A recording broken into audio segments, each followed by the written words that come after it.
వాస్తవానికి ఇక్కడ అజెండా ప్రభుత్వాన్ని ప్రశ్నించడం. Please let me first make this clear.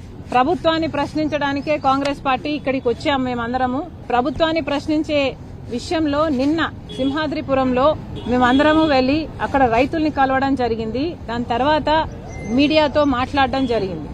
మీడియాతో మాట్లాడినప్పుడు అక్కడ ప్రభుత్వము కోల్డ్ స్టోరేజ్ ఫెసిలిటీ ఇంతవరకు ఎందుకు ఏర్పాటు చేయలేదు అని ప్రశ్నిస్తూ మేము అన్న మాట, జగన్మోహన్ రెడ్డి గారు ముఖ్యమంత్రిగా ఉన్నారు, మరి జగన్మోహన్ రెడ్డి గారు కోల్డ్ స్టోరేజ్ ఫెసిలిటీ మొదలు పెట్టారు, అది పూర్తి చేయకపోవడం నిర్లక్ష్యమే కదా అని అన్నాం.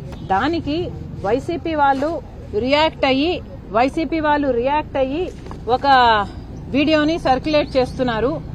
ఇది ముందు ప్లే చేసిన తర్వాత దీని గురించి ఎక్స్ప్లెయిన్ చేస్తా. నేను ఇక్కడ పెట్టినా కనీసం పులివెందుల కాన్స్టిట్యుయెన్సీ అంటే మాజీ ముఖ్యమంత్రి జగన్మోహన్ రెడ్డి గారి కాన్స్టిట్యుయెన్సీలో కూడా ఇక్కడ కూడా కోల్డ్ స్టోరేజ్ ఫెసిలిటీ ఇంతవరకు ఏర్పాటు చేయలేదు అంటే ఇది నిర్లక్ష్యం కాకపోతే ఇంకేమిటి? నా వెనకాలే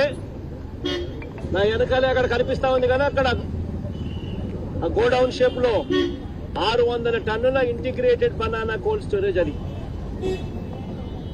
అది 2023లో వైఎస్ఆర్సీపీ ప్రభుత్వంలో నేను ముఖ్యమంత్రిగా ఉన్నప్పుడు ప్రారంభోత్సవం చేశాం. కంప్లీట్ అయిపోయింది. అయినా కానీ అది ఇప్పుడు నడపడంలా. ఎందుకు నడపడం లేదు అని అంటే కరెంటు ఖర్చులు ఎక్కువ అవుతాయని చెప్పి నడపకుండా పక్కన పడేసినారు. ఈ రోజు మనము రైతు ఎలా బ్రతుకుతా ఉన్నాడని చెప్పడానికి నిదర్శనం ఇది. మీడియా ద్వారా రాష్ట్ర ప్రజలకు తెలియజేస్తూ చంద్రబాబు నాయుడు గారి ప్రభుత్వానికి గట్టిగా బుద్ధి రావాలని దేవుణ్ణి ప్రార్థిస్తా ఉన్నాం. ఓకే, సో దీంట్లో ఇది జగన్మోహన్ రెడ్డి గారు చెప్పినట్టుగా, అవును, జగన్మోహన్ రెడ్డి గారు ఒక ప్రాసెసింగ్ ప్లాంట్ ని కోల్డ్ స్టోరేజ్ ఫెసిలిటీతో పాటు ఇంటిగ్రేటెడ్ బనానా కోల్డ్ స్టోరేజ్ ఫెసిలిటీని ఒకటి ప్రారంభించడం జరిగిన మాట వాస్తవం.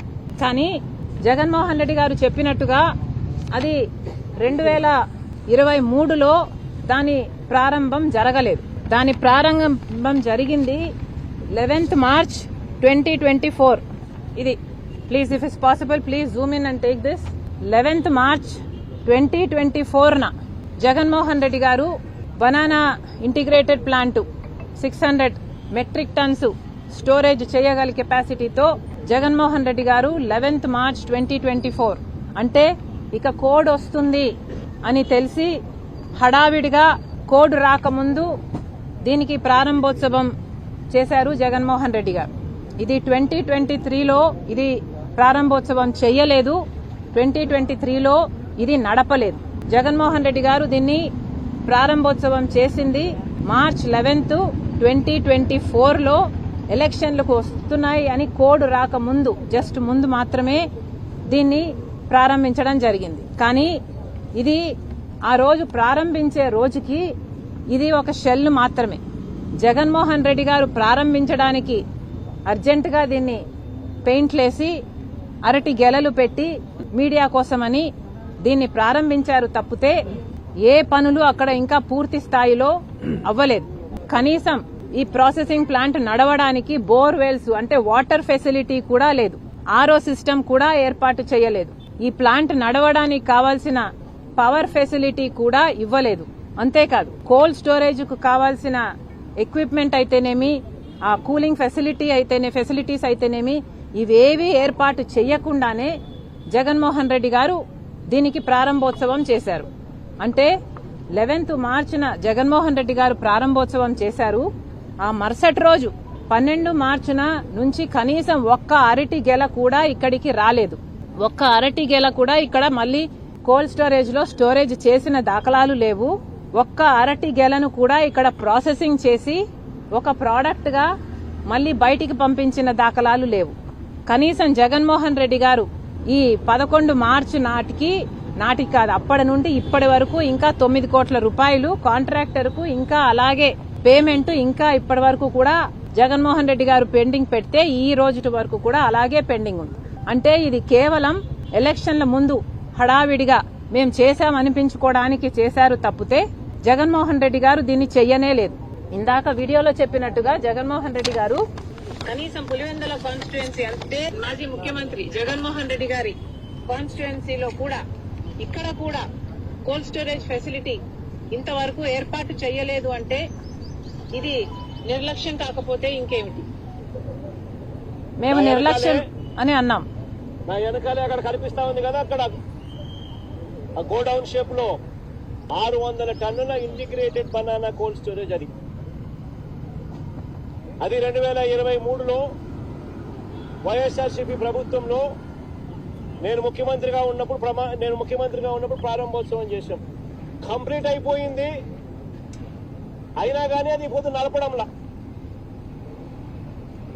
ఎందుకు నడపడం లేదు అని అంటే కరెంటు ఖర్చులు ఎక్కువ అవుతాయని చెప్పి నడపకుండా పక్కన పడేసినారు.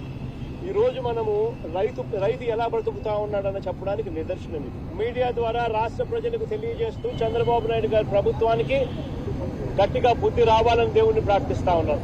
సో జగన్మోహన్ రెడ్డి గారికి మళ్ళీ గుర్తు చేస్తున్నాం, సార్ మీరు 23లో దీన్ని ప్రారంభోత్సవం చేయలేదు, హడావిడిగా ఎలక్షన్లకు ముందు ప్రారంభోత్సవం చేశారు, మీరు తప్పుడు ప్రచారం ఇప్పుడు చేస్తున్నారు. కానీ ముఖ్యమైన విషయం ఏమిటంటే ఇక్కడ ఈ కోల్డ్ స్టోరేజ్ ఫెసిలిటీ అన్నది కేవలం ఎలక్షన్ స్టంట్ గా మీరు చేశారు అంటే దానికి కారణం, మీకు అంతకు ముందు చెయ్యలేదు అంటే దానికి కారణం, పూర్తి చేసి నడపలేదు అంటే దానికి కారణం మీరు ముఖ్యమంత్రిగా ఉండి మిగతా అన్ని విషయాలలో నిద్రపోయినట్టుగానే ఈ విషయంలో కూడా నిద్రపోయారు. కేవలం 6 నెలల ముందు సిద్ధం సభలకు ఎలాగైతే నిద్రలేశారో జగన్మోహన్ రెడ్డి గారు, అలాగే దీనికోసం కూడా నిద్రలేసి కేవలం ఎలక్షన్ కోసమని దీన్ని ప్రారంభోత్సవం చేయడం జరిగింది. మేము ఎందుకు చెప్తున్నాము అంటే వీళ్ళు ఇంతగా, నేను ఒక్క మాట, నిన్న అసలు మా టార్గెట్ జగన్మోహన్ రెడ్డి గారు కానే కాదు, మేము ప్రభుత్వాన్ని నిలదీయడానికి వచ్చి రైతుల పక్షాన మాట్లాడితే అది ఏది పట్టించుకోకుండా కేవలం ఒక మాట జగన్మోహన్ రెడ్డి నిర్లక్ష్యం అని మేము మాట్లాడినందుకు దీన్ని భయంకరంగా సర్క్యులేట్ చేస్తున్నారు. ఇది ఎక్కడి న్యాయం అని అడుగుతున్నాం, ఎందుకు చేస్తున్నారు అని అడుగుతున్నాం. నిజంగానే ఇది నిజమైతే జగన్మోహన్ రెడ్డి గారి టీము నిజాలు బయట పెట్టాలి, ఆధారాలు చూపించండి. మీరు 23లో దీన్ని ప్రారంభం చేసుంటే ఎలక్ట్రిసిటీ బిల్స్ ఉంటాయా? 23లో దీన్ని ప్రారంభం చేసుంటే 24 వరకు, మే జూన్ వరకు ఎలక్షన్ జరగలేదు కదా, మీరే ముఖ్యమంత్రిగా ఉన్నారు కదా, అంటే 14 నెలలు ఎలక్ట్రిసిటీ బిల్స్ ఉండాలి. ఆ బిల్స్ ను బయట పెట్టండి. ఆ 13 నెలల్లో ఈ ప్లాంట్ జరిగింది అని మీరు అంటున్నారు కదా, ఎంత ఎన్ని టన్నులని మీరు అక్కడ స్టోరేజ్ చేశారో దాని రిజిస్టర్స్ లేకపోతే దాని రికార్డ్స్ ఏయో ఉంటాయి కదా, అవన్నీ కూడా బయట పెట్టండి.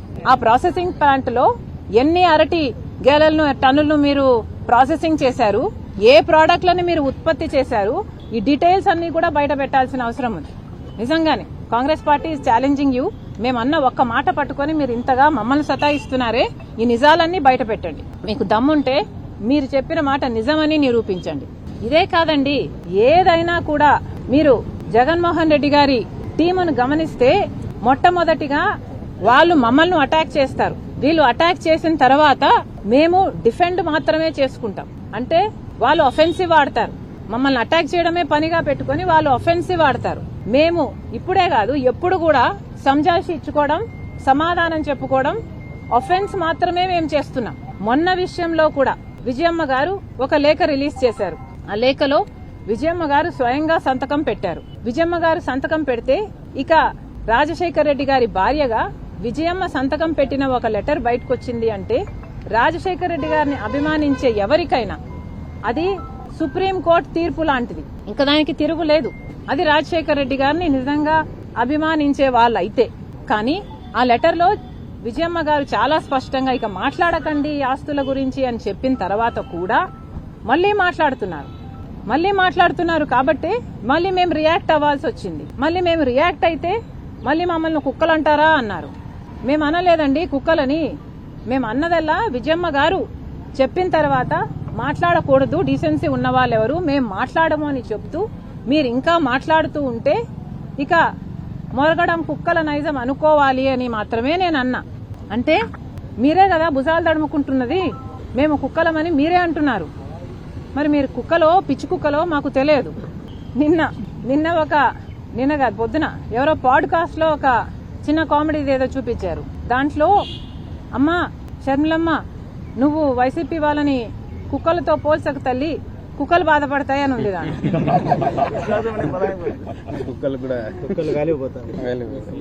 మేము అనలేదండి, మేము అనలేదు. ఇప్పటికీ కూడా జగన్మోహన్ రెడ్డి గారు మా టార్గెట్ కానే కాదు. మేము ప్రభుత్వాన్ని ప్రశ్నించడానికి ఇక్కడికి వచ్చాం, ప్రభుత్వాన్ని ప్రశ్నిస్తున్నాం.